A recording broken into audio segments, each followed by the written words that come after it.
আসসালামু আলাইকুম রহমতুল্লাহ। দর্শক কেমন আছেন সবাই? আমি আশফাক হোসেন। গত কিছুদিনের ইউটিউবে যত সংবাদ বিশ্লেষণ হয়েছে তার সংক্ষিপ্ত কিছু বিষয় আলোচনা করার জন্য আপনাদের সামনে এসেছি। বেশ কিছুদিন ধরে শুধু দেখছি প্রতি ঘন্টায় ঘন্টায় বাংলাদেশের রাজনৈতিক চিত্র অনলাইনে পরিবর্তন হচ্ছে। বিশেষ করে ইউটিউবে বিভিন্ন রাজনৈতিক দলের এখানে ব্যক্তি বিশেষ রয়েছেন যারা অনলাইনে নিজেদের দলীয় স্টেকটাকে তারা উপস্থাপন করেন, নিজেদের দলীয় মতামতটাকে ওনারা রিপ্রেজেন্ট করেন। কিছু কিছু দলের দেখি যে তাদের স্টেকগুলো প্রতি ঘন্টায় ঘন্টায় পরিবর্তন হয়। শুরুতে বিএনপি নিয়ে আসি।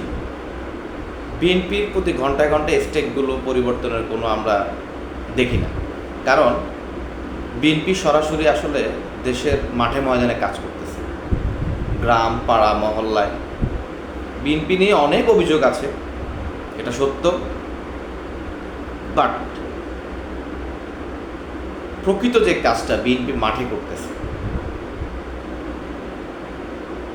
আর জামাত ইসলামের কথায় আসি, তাদের যারা অনলাইনে কাজ করেন, ইউটিউবে কাজ করেন, অ্যাক্টিভিস্টরা যারা আছে, তাদের অনেকেরই প্রতি ঘন্টায় ঘন্টায় তাদের মতামত চেঞ্জ হয়। যেমন আমি গত 2-3 দিনের ধারাবাহিকতা যদি আমি বলতে চাই, জামাত ইসলামের কয়েকজন অ্যাক্টিভিস্টের, আমি তাদের কারো নাম নিব না, কারণ নাম নেওয়াটা সমীচীন নয়। ধরুন একজন সকাল 9টায় একটা ভিডিও দেখলাম, উনি বলতেছে ডক্টর ইউনূস তারেক রহমান ভিতরে গোপনাতাত করেছে, এই জন্য এখন আর কাউকে ওইভাবে আর করতেছেন না, হয়তো বা বিশাল অনেক কিছু ঘটে গিয়েছে। আবার তার 2 ঘন্টা পর আর একটা ভিডিও তার রিলিজ হলো, সেখানে আবার সে উল্লেখ করতেছে ডক্টর ইউনূস তলে তলে বিএনপিকে দূরে ঠেলে দিয়েছেন।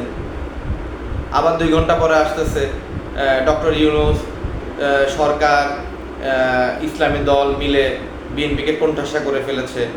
আবার তার 2 ঘন্টা পরে আসতেছে ডক্টর ইউনূস এবং বিএনপির মধ্যে অনেক কিছু আন্ডারস্ট্যান্ডিং হয়ে গিয়েছে।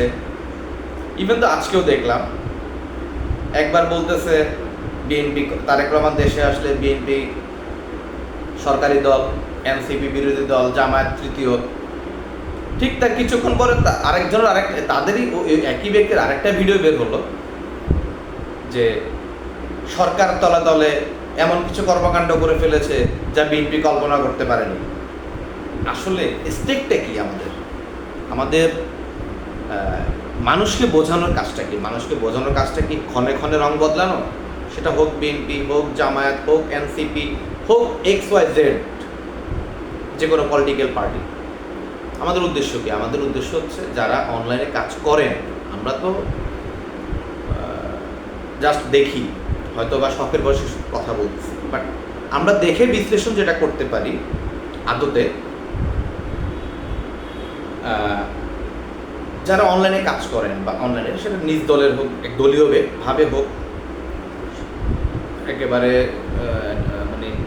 এটা কি বলবো আমরা, নির্দলীয়ভাবে হোক, কাজ কি তাদের কাজ হচ্ছে জনগণকে, যারা অনলাইনে নিউজ দেখে, অনলাইন নিউজগুলোকে ফলো করে বা বিভিন্ন অ্যাক্টিভিস্টদেরকে ফলো করে, তাদের আসল উদ্দেশ্যটা কি হওয়া উচিত?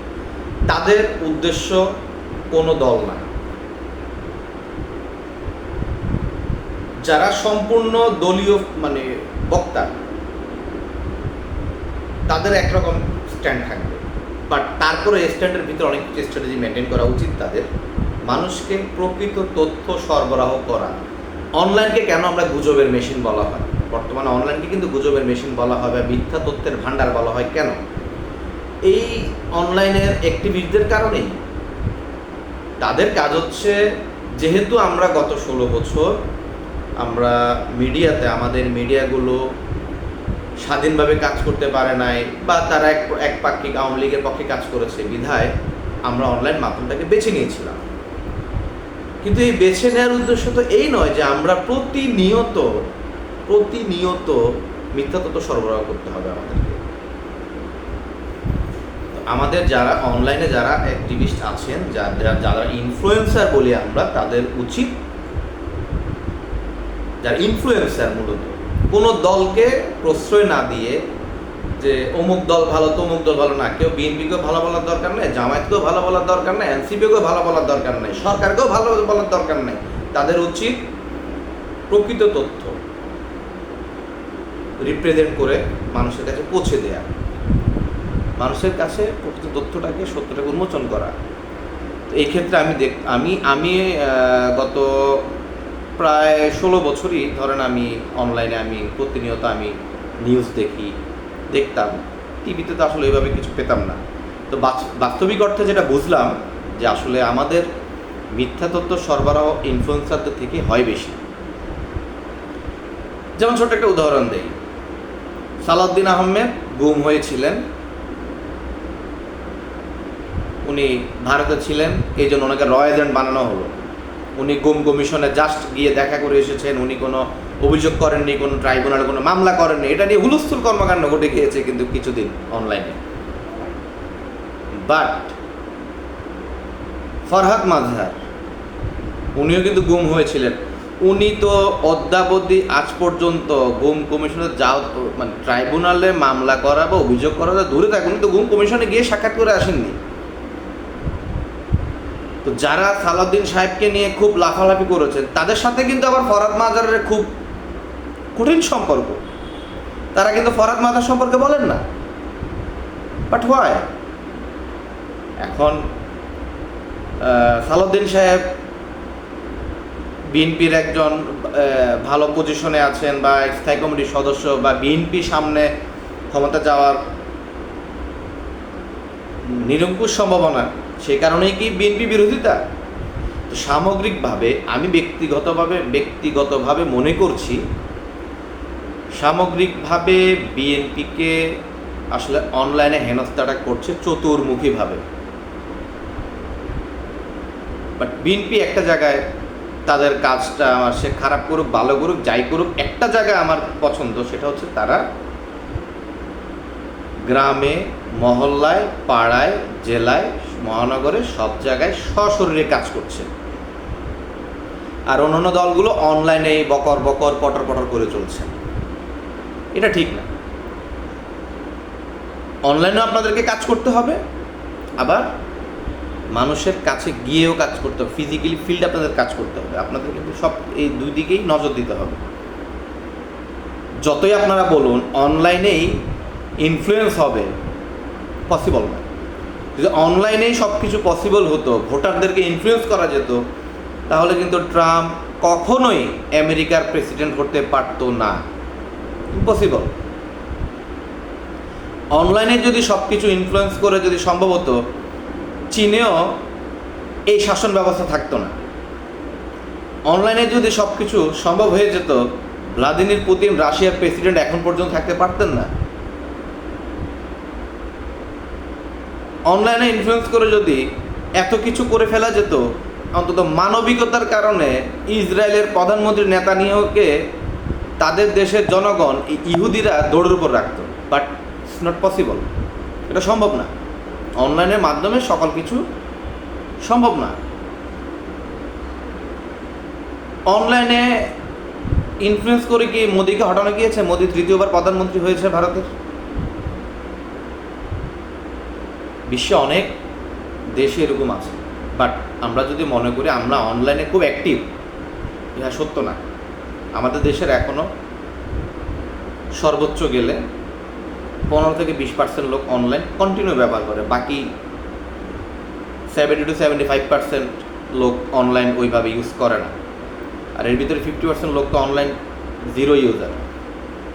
তা আমাদেরকে বুঝতে হবে, বলতে হবে, যদি আমরা দেশের স্বার্থ বিবেচনা করি, দেশের উন্নতি, দেশের সকল কিছু ভালোর জন্য, ভালোর চিন্তাটা যদি আমাদের করতে হয়, তাহলে আমাদেরকে প্রকৃত, সেটা হোক, আমি যদি বিএনপি করে থাকি, আমি বিএনপির খারাপ দিকগুলো তুলতে হবে। আমি খারাপ দিকটাকে তুলে নিয়ে এসে ভালো দিকটাকে রিপ্রেজেন্ট করতে হবে। এটা সকলকেই করতে হবে। আসলে অনলাইনে যেটা চলছে, মনে হচ্ছে আওয়ামী লীগ যে 16 বছর কোনো অন্যায় করেছে, আওয়ামী লীগ যে 16 বছর গুম খুন থেকে শুরু করে এহেন কোনো কর্মকাণ্ড করে নাই 16 বছরে, মনে হচ্ছে গত 10 মাসে আওয়ামী লীগ নামটা ভুলে গিয়েছেন আমাদের ইনফ্লুয়েন্সাররা। সবাই শুধু এখন বিএনপির পেছনে, বিএনপি ঠেকাও, অথচ আওয়ামী লীগকে এত কিছু করে গেল। ওই আওয়ামী লীগ নিয়ে কারো কোনো মাথা ব্যথা নেই। আবার আওয়ামী লীগ নিষিদ্ধ চায়, আবার আওয়ামী লীগের বিচার চায়, আবার আওয়ামী লীগকে মানে আওয়ামী লীগ ফ্যাসিবাদ বলেই কিন্তু অনেককে আন্দোলন করতে মব করতে হয়। বাট যদি আপনারা আওয়ামী লীগের বিচার চাইতেন, আওয়ামী লীগ সঠিকভাবে নিষিদ্ধ চাইতেন, আওয়ামী লীগের ফ্যাসিজমের বিলোপ চাইতেন, তাহলে কেউ এককভাবে একটা দলের পিছনে লাগতো না। গত 10 মাসে আমরা কি দেখলাম? গত 10 মাসে আমরা এককভাবে একটা দলের পিছনে লেগে আছি। ধীরে ধীরে মানুষের মন থেকে আওয়ামী লীগ যে একটা ফ্যাসিবাদী দল, সেইটাকে মুছে দেয়া হচ্ছে।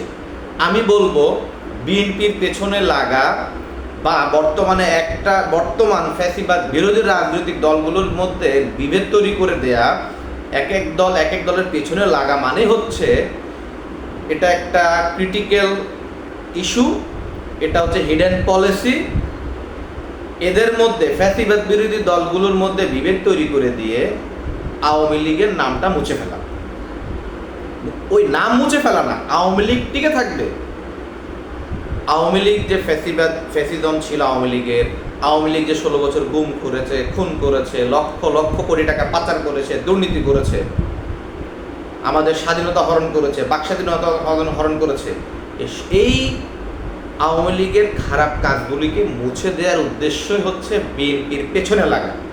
এটা আপনারা কেউ মানে না না মানে আপনারা সবাই এখন অনলাইনে বিএনপির পেছনে আছেন। আওয়ামী লীগের 16 বছরের কীর্তি নিয়ে কয়জন আমরা কথা বলছি, বা অনলাইন অ্যাক্টিভিস্টরা কয়জন কথা বলছে? মাঝে মাঝে মানুষকে ব্রেনে আয়োজ করার জন্য হঠাৎ করে আসে আওয়ামী লীগের একটা জিনিস নিয়ে।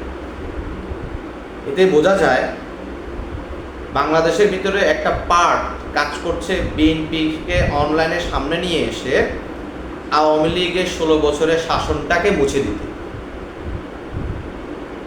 তো দর্শক, আপনারা বিবেচনা করবেন। আমরা সাধারণ মানুষ, আমরা অনেকে দল করতে পারি, বিভিন্ন দল সাপোর্ট করতে পারি। বাংলাদেশে কেউ সাধারণ মানুষ নেই, এটা যদি কেউ বলে থাকে বাংলাদেশের সাধারণ মানুষ আছে, এটা ভুল কথা। অনলাইনে সবাই সাধারণের ভাবটা দেখায়, বাট বাস্তবিক অর্থে প্রত্যেকটা মানুষ কোনো না কোনো রাজনৈতিক দলের সাথে সম্পৃক্ত, বা তার মনের ভিতরে একটা দলকে সে লালন করে, পছন্দ করে, ভালোবাসে। এটা তার স্বাধীনতা। কিন্তু আমাকে আপনাকে বুঝতে হবে, এই অনলাইনের এত ডামাডোলের ভিতরে আওয়ামী লীগের খারাপ কাজগুলো হাওয়ায় মিলিয়ে যাচ্ছে কিনা, এটা আপনাকে আমাদের সবাইকে থিঙ্কিং করতে হবে, বুঝতে হবে। তারপর যে কোনো একটা বিষয় আমাদের উপনীত হতে হবে। তো দর্শক, আজকে এই পর্যন্তই। কথাগুলো ভেবে দেখবেন, ভেবে দেখে আপনারা আপনাদের সুচিন্তিত মন্তব্য করবেন। ধন্যবাদ সবাইকে। শুভরাত্রি। আসসালামু আলাইকুম রহমতুল্লাহি ওয়া বারাকাতুহু।